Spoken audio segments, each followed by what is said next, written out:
आज हम लोग कक्षा 12वीं के हिंदी पढ़ने जा रहे हैं। इसमें एक कविता है हार जीत। यह कविता अशोक वाजपेयी द्वारा लिखा गया है।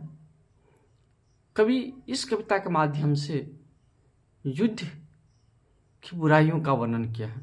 युद्ध किसी चीज की किसी समस्या का समाधान नहीं है, इसमें केवल हार ही हार होती है।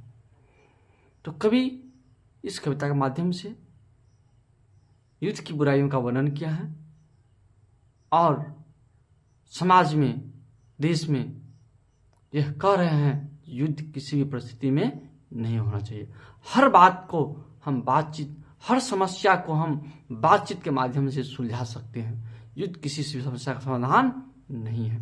तो आइए हम लोग पढ़ते हैं कविता हार जीत। वे उत्सव मना रहे हैं, कहते हैं वे उत्सव मना रहे हैं। कौन? जो जीत के आ रहे हैं वे उत्सव मना रहे हैं।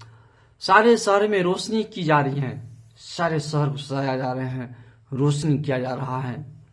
उन्हें बताया गया है कि उनकी सेना और रथ विजय प्राप्त कर लौट रहे हैं। उनको बताया गया, किसको? शहर के वासियों को, राज्य के लोगों को बताया गया कि उसकी सेना और रथ विजय प्राप्त करके लौट रहे हैं और सभी खुश हैं जो हमारे सेना विजय प्राप्त करके लौट रहे हैं। नागरिकों में से ज्यादातर को पता नहीं कि किस युद्ध में से उसकी सेना और शासक गए थे, युद्ध किस बात पर था। सभी नागरिक खुशियां मनाने में व्यस्त हैं, लेकिन उनमें से अधिकतर को यह भी पता नहीं है जो हमारी राजा जो है, हमारी सेना जो है, किस युद्ध में गई थी और युद्ध किस बात के लिए था। किस बात के लिए युद्ध था? सीमा विवाद के लिए था कि मनमानी वर्चस्व के लिए युद्ध था, क्या किस बात के लिए युद्ध था?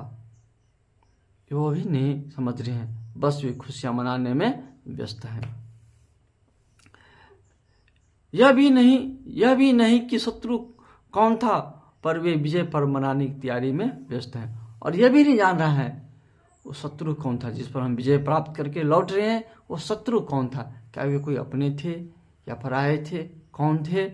वो भी नहीं समझ रहे हैं। लेकिन सभी उत्सव के पर्व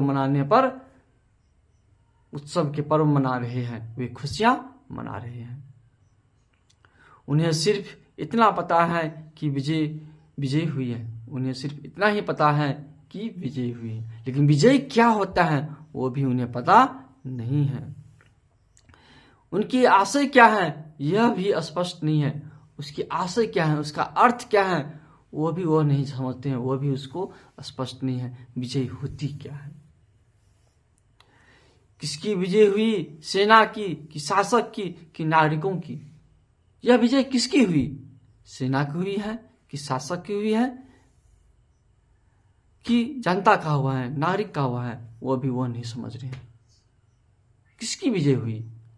उस सेना का जो सेना युद्ध में गए, बहुत सारे सेना मारे गए, बहुत सारे सेना अपाहिज होकर लौट रहे होंगे। तो क्या वह विजय हुआ? क्या उस नागरिक का विजय हुआ जिनके कितने बेटे आज अनाथ हो गए होंगे, कितने महिला आज विधवा हो गए होंगे, कितने माताओं के गोद सोनी हो गई होगी? युद्ध में जब भी युद्ध होता है तो दोनों तरफ से लोग मारे जाते हैं। जीतने वाले में से भी मारे जाते हैं और हारने वालों में से भी मारे जाते हैं। जन धन की क्षति दोनों तरफ से होती है। तो हम जीत कैसे गए, हम विजय कैसे हो गए? हो सकता है हारने वाले का अधिक हुआ हो नुकसान और जीतने वाले को थोड़ा कम हुआ हो। नुकसान तो दोनों तरफ हुआ। आदमी, हजार आदमी तो दोनों तरफ मारे गए। क्या हम उसको लौटा सकते हैं? हजारों बच्चे अनाथ हो गए, हजारों महिला विधवा हो गए, हजारों माताएं की गोद सुनी होगी। क्या इसको हम पूरा कर सकते हैं? तो यह विजय कैसे हुआ? कैसे यह विजय हुआ? तो कभी प्रश्न कर रहे हैं तो किसकी विजय हुई? किसी के पास पूछने का अवसर नहीं है, लेकिन यह पूछने का अवसर किसी के पास नहीं है। सभी खुशियां मना रहे हैं। नागरिकों को नहीं पता कि कितने सैनिक गए थे और कितने विजय वापस आ रहे हैं। नागरिकों को यह भी पता नहीं है इस युद्ध में जो सैनिक गए थे, कितने सैनिक गए थे युद्ध लड़ने और कितने वापस आ रहे हैं। खेत रहने वालों की सूची अप्रकाशित है और कितने मारे गए उसकी भी सूचना कोई नहीं बता रहे हैं। यह नहीं बताया गया है कि कितने मारे गए। यदि बता दिया जाएगा तो सैनिक कितने मारे गए यह यदि बता दिया जाए, जनता उत्साह पर्व नहीं मनाएंगे, विजय का उत्सव नहीं मनाएंगे, शोक में डूब जाएंगे, हो सकता है विद्रोह कर दे। इसलिए यह नहीं बताया गया है। सिर्फ एक बुढ़ा मशक वाला है जो सड़कों को सींचते हुए कह रहा है कि हम एक बार फिर हार गए। केवल एक बुढ़ा जो है मशक वाला, मशक होता है चमड़ा का एक बड़ा सा थैली जिसमें पानी भर के सींचने का काम करता है। पानी भरने वाला एक थैला जो होता है चमड़े का, उसको कहते हैं मशक। तो एक बुढ़ा जो है मशक वाला, वह रोड सींचने काम कर रहा है। रोड पर पानी छिड़क रहे हैं, जो सैनिक लोग आएंगे तो धूल नहीं उड़ेगा। और वह बोल रहे हैं क्या अपने आप में, जो हम एक बार फिर हार गए। क्यों हार गए फिर? बुद्धि क्यों कह रहे हैं जो हम हार गए फिर? क्योंकि सभी समस्याओं का समाधान बातचीत से हो सकता है और हम बातचीत करके इस समस्या को सुलझाने में हम सफल नहीं हुए, इस कारण हम हार गए। और युद्ध में किसी की जीत नहीं होती है, हार ही हार होती है। युद्ध में दोनों तरफ से लोग मारे जाते हैं, दोनों तरफ से नुकसान होता है, इसलिए युद्ध में कभी जीत नहीं होती है। हो सकता है आज जीत गया, कल फिर वह बलशाली होगा, वह फिर तुम पर आक्रमण करेगा और फिर तुमको नुकसान पहुंचाएगा, तुम पर विजय प्राप्त होगा। तो किसी भी समस्या का अस्थायी समाधान युद्ध नहीं है, अस्थायी समाधान केवल बातचीत ही है। इसलिए वो ठीक कह रहे हैं हम एक बार फिर हार गए। और गाजे बाजे के साथ जीत नहीं, हार लौट रही है। और यह जो गाजे बाजे के साथ बजाते हुए खुशियां मनाते हुए लोग आ रहे हैं विजय का, वो विजय नहीं है, वह हार है। उन पर कोई ध्यान नहीं देता है, लेकिन उनकी बातों पर कोई ध्यान नहीं देता है। और अच्छा यह है कि उस पर सर के सींचने भर की जिम्मेदारी है, सच को दर्ज करने या बोलने की नहीं। और अच्छा यह है कि उस बुढ़े पर केवल सड़क का सींचने भर का जिम्मेदारी दिया गया है, उसको सच को दर्ज करने और सच के बताने का नहीं तो जनताओं में, नागरिकों में विद्रोह हो जाएगा, लोग खुशियां नहीं मनाएंगे। लेकिन हम कैसी यह जीत है?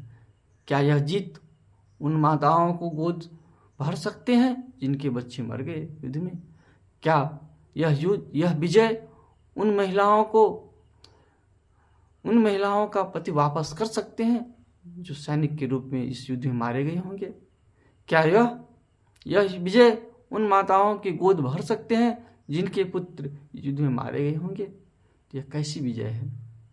यह एक दिखावा है, विजय का दिखावा है। वास्तविक में यह विजय नहीं है, यह हार है उन सभी के लिए जिसने अपना कुछ खोया है।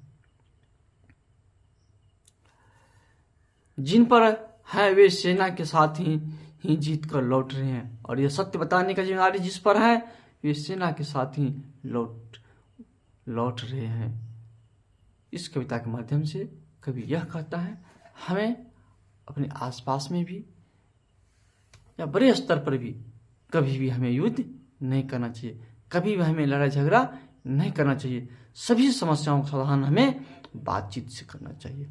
हो सकता है आज हम बलवान हैं, किसी को मार पीट दिए, उसका कुछ हड़प लिए, कल हो सकता है वह मजबूत हो जाए, तुम कमजोर हो जाए, तो फिर वह तुम पर आक्रमण करेगा, तुमसे वो चीज छीन लेगा। तो युद्ध किसी समस्या का समाधान नहीं है। अस्थायी समस्या बातचीत से हो सकते हैं, अस्थायी समस्या का समाधान केवल बातचीत है। इसलिए हम युद्ध को, लड़ाई झगड़ा को हमेशा त्याग करें।